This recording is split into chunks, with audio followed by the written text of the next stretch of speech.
Ce serait merveilleux si la vie, ça se limitait à contempler les beautés de la nature. Mais malheureusement, la vie, c'est pas ça. La vie, c'est autre chose. La vie, c'est rempli de drames et de difficultés de toutes sortes.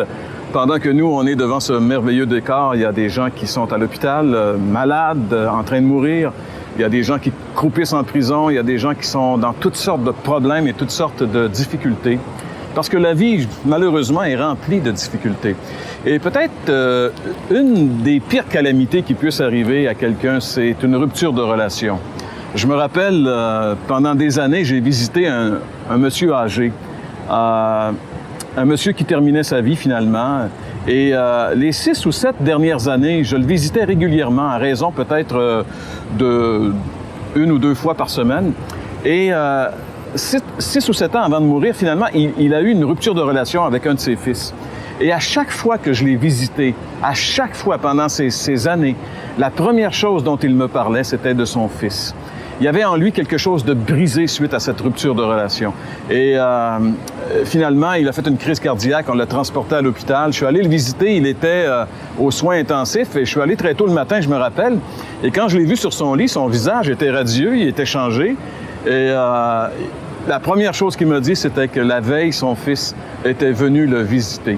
Et c'était plus le même homme, finalement. Et le lendemain, il est décédé. C'est un peu comme s'il attendait d'être réconcilié avec son fils pour mourir, finalement. Mais ça démontre jusqu'à quel point une relation brisée peut occasionner des troubles dans la vie des gens, peut vraiment amener une souffrance terrible. Et vous savez, la plupart des souffrances de la race humaine, et il y en a beaucoup, la plupart de ces souffrances prend sa source dans le fait que l'être humain est en rupture de relation avec Dieu. Ça peut peut-être vous surprendre, mais la Bible dit quelque chose qui, moi, m'a surpris et qui est assez surprenant. Elle dit, en Romains, chapitre 3, le verset 23, « Car tous ont péché et sont privés de la glorieuse présence de Dieu. » La Bible affirme que tous les êtres humains qui vivent sur la terre, parce qu'ils sont pécheurs, sont privés d'une relation avec Dieu, sont en rupture de relation avec Dieu. Et c'est un concept un peu idéologique, un peu philosophique, difficile à saisir, mais quand on regarde les résultats dans la vie de tous les jours, on se rend compte que c'est une réalité. Il y a tellement de souffrances, il y a des gens qui crient autour de nous. L'alcoolisme, les drogues, ces ravages de toutes ces substances sont là parce que les gens ont soif de quelque chose, de quelque chose qui les dépasse. Quelqu'un un jour avait dit que dans chaque être humain, il y a un vide. Et ce vide-là, il est à l'image de Dieu et seul Christ peut le remplir. Et c'est ce vide, cette rupture de relation avec Dieu qui fait que l'homme souffre sur la terre. Et comme c'est pas évident à saisir, quand Jésus était ici-bas, il a expliqué ces grandes vérités qui nous échappent. Il les a expliquées avec des histoires tellement simples à comprendre. Entre autres, ces histoires qu'on appelle des paraboles. Un jour, il a parlé de ce fils prodigue, ce jeune homme qui voulait vivre sa vie, qui voulait être heureux, et il était certain qu'il pourrait jamais vivre sa vie et être heureux chez lui à la maison. Donc, il a pris sa part d'héritage, il est allé dans le monde, il a dépensé sa fortune. Et la folie de ce jeune homme était de croire qu'il pourrait être heureux loin de son Père. Et le Seigneur nous a expliqué à travers cette histoire que notre folie à nous, c'est de croire qu'on pourrait être heureux loin de Dieu.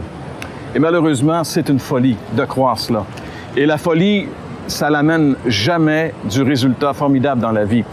La folie de ce jeune homme l'a mené dans un désastre. Il a complètement démoli sa vie. J'aimerais juste vous lire ce verset ici dans l'Évangile de Luc, chapitre 15, où ces paroles de Jésus sont relatées dans cette histoire. « Lorsqu'il eut tout dépensé, une grande famine survint dans ce pays et il commença à se trouver dans le besoin. Il alla se mettre au service d'un des habitants du pays qui l'envoya dans ses champs garder des pourceaux. » Ce jeune homme qui vivait bien chez lui a voulu vivre sa vie, puis il s'est retrouvé à un moment donné, sans le sou, ça allait mal dans sa vie, il n'y avait plus une scène, il n'y avait plus personne, parce que quand il a perdu son argent, il a tout perdu ses amis, il a réalisé une autre vérité que souvent nous aussi on réalise dans la vie. Et il s'est retrouvé, il devait travailler, puis le seul travail qu'il a trouvé, c'était de garder des porcs. Et pour un Juif, un porc, c'était un animal impur. Donc, la pire chose, en réalité, qui pouvait lui arriver, est en train de lui arriver. Il s'est retrouvé avec des porcs. Imaginez-vous, ce jeune homme qui est parti de chez lui pour réussir sa vie, pour vivre la grande vie, se retrouve à un moment donné dans une porcherie. Et la pire des choses, c'est que ce passage, en fait, Jésus nous dit que il aurait même aimé, il désirait manger la nourriture des cochons, mais on lui en donnait pas. Alors, on peut dire que finalement, ce jeune homme s'est retrouvé comme dans le fond du baril. Et souvent, c'est là que notre folie va nous mener, au fond du baril. Combien de gens qui sont en train de m'écouter présentement vivent ce qu'on appelle le fond du baril? Il y a un de mes amis qui me disait dernièrement, il me contait son témoignage puisqu'il est venu à connaître Jésus comme son sauveur il y a quelques mois à peine. Il me disait qu'en 1992, il s'est retrouvé dans sa cave. Il y avait une grosse bière à côté de lui ouverte, il était en train de boire sa bière, puis il y avait à côté de lui son arme qui était chargée. Il dit, je me suis mis le canon sous le menton. Mais il dit, juste avant de peser sur la gâchette, il y a comme quelque chose qui m'a empêché de le faire. Et plusieurs années plus tard, cet homme-là a connu le Seigneur comme son sauveur et sa vie a complètement changé. Mais dans sa folie, il s'est retrouvé lui aussi au fond du baril, complètement dans le désespoir. Et c'est là que ce jeune homme s'est retrouvé. Mais la Bible, mes amis, j'aimerais juste vous dire que nous, on s'appelle l'heure de la bonne nouvelle parce que dans la Bible, il y a une bonne nouvelle. Il y a une bonne nouvelle pour les gens qui, dans leur folie, ont gâché leur vie. Malgré ta folie, malgré ce que tu as fait, il y a une bonne nouvelle pour toi. La bonne nouvelle, c'est que Dieu t'aime et il voudrait être réconcilié avec toi. Ce jeune homme, alors qu'il était là, la Bible dit qu'il est entré en lui-même. C'est-à-dire qu'à un moment donné, il a commencé à réfléchir. Puis il a réalisé que quand il était chez son père, il était bien et que maintenant, il était drôlement pas bien.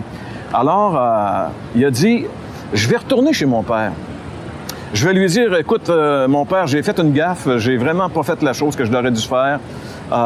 Engage-moi comme l'un de tes employés simplement pour savoir faire correct. Alors, il a dit, si mon père m'engage, je vais être drôlement mieux chez lui comme un employé qu'ici avec les cochons. Donc, il a pris l'initiative de retourner chez lui, malgré ce qu'il avait fait. Bien sûr, il y avait certainement des appréhensions. Il devait se demander comment son père allait le recevoir parce qu'après avoir fait ce qu'il avait fait, il avait gâché, on peut dire, la réputation de sa famille, la réputation de son père. Il avait tout dépensé son argent avec des prostituées, avec la grosse vie. Et là, il retournait bredouille en haillons, finalement. Il ressortait des porcheries, il ne devait pas sentir bon.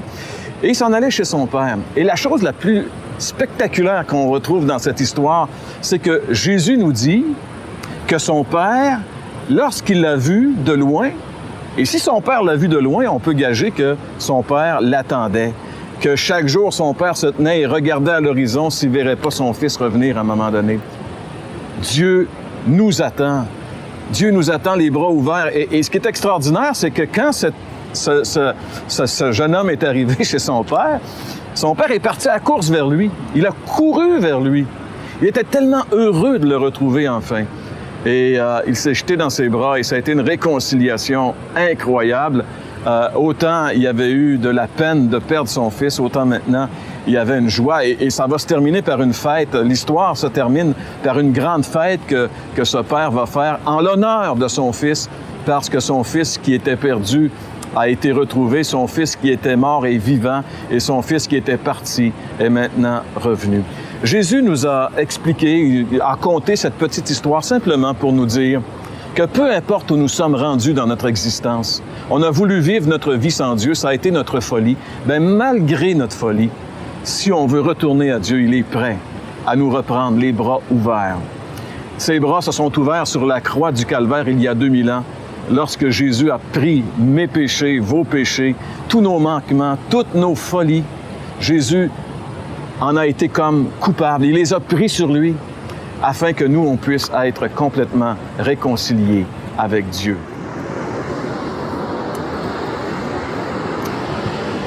Malgré notre folie, malgré ce qu'on a fait de pire dans notre vie, la Bible dit que Dieu est prêt à nous accueillir. Dieu est prêt à nous pardonner. Dieu est prêt à nous transformer. On n'a qu'à venir à lui, comme ce fils est venu à son père alors qu'il a réalisé qu'il avait complètement raté sa vie. Peut-être que vous me dites, c'est facile. Si c'est facile, c'est parce que tout a été accompli une fois pour toutes par Jésus à la croix. Et vous savez, on n'a pas vraiment le choix. Ou bien on demeure dans notre porcherie, ou bien on vient au Seigneur pour que notre vie soit changée. Peut-être que tu dis, moi, c'est vraiment le temps, il faut que ça change dans ma vie, je suis arrivé là. Qu'est-ce que je dois faire? Eh bien, la première chose, c'est de reconnaître qu'on est pécheur. Parce que vous savez, le salut de Dieu, la réconciliation avec Dieu, ça vient lorsqu'on a vraiment pris conscience qu'on a gaffé. C'est après avoir réalisé qu'il avait raté sa vie que ce jeune homme a décidé de revenir à Dieu. C'est lorsqu'on est conscient qu'on est pécheur, qu'on est coupable devant Dieu. C'est à partir de ce moment-là qu'on peut revenir à Dieu. Alors, il faut le reconnaître, il faut l'accepter, même si on ne se sent pas tellement. La Bible dit tous ont péché et sont privés de la gloire de Dieu. Et deuxièmement, la Bible dit quelque chose de merveilleux. Ça, c'est la bonne nouvelle. C'est que malgré ce que nous avons fait, Dieu nous aime. Dieu nous aime pas parce que nous sommes aimables, il nous aime parce qu'il est amour. Il nous aime tellement qu'il a envoyé son Fils, le Seigneur Jésus-Christ, mourir sur la croix pour moi et pour toi. Quand Jésus est mort sur la croix il y a 2000 ans, il a pris tous mes péchés, tous tes péchés. Il est devenu coupable à ma place. Il a payé la dette à ma place. Maintenant, la dette, elle est complètement payée. Et je dois finalement le recevoir comme mon sauveur, c'est-à-dire m'engager à marcher avec lui, changer ma vie. Il est évident que ma vie ne pourra pas changer sans l'aide de Dieu. Mais si je lui demande, il est prêt à me donner la puissance de vivre une vie nouvelle, de vivre finalement la vraie vie. Et pour ce faire, tu n'as qu'à inviter Jésus, il va venir. La Bible dit, je suis à la porte et je frappe. Si quelqu'un entend et ouvre, j'entrerai et je souperai avec lui. Jésus est prêt. Que vas-tu faire? Si tu veux lui ouvrir ton cœur maintenant, tu n'as qu'à dire, Seigneur, je reconnais que je suis un pécheur, que ce sont mes péchés qui t'ont fait mourir sur la croix du Calvaire. Je te demande pardon et je te demande de venir dans ma vie maintenant. Je veux que ma vie change. Viens changer ma vie, Seigneur. Viens prendre le contrôle de ma vie et fais de moi ce que tu veux que je sois. Si tu fais cette prière sincèrement, tu seras réconcilié avec Dieu malgré ta faute.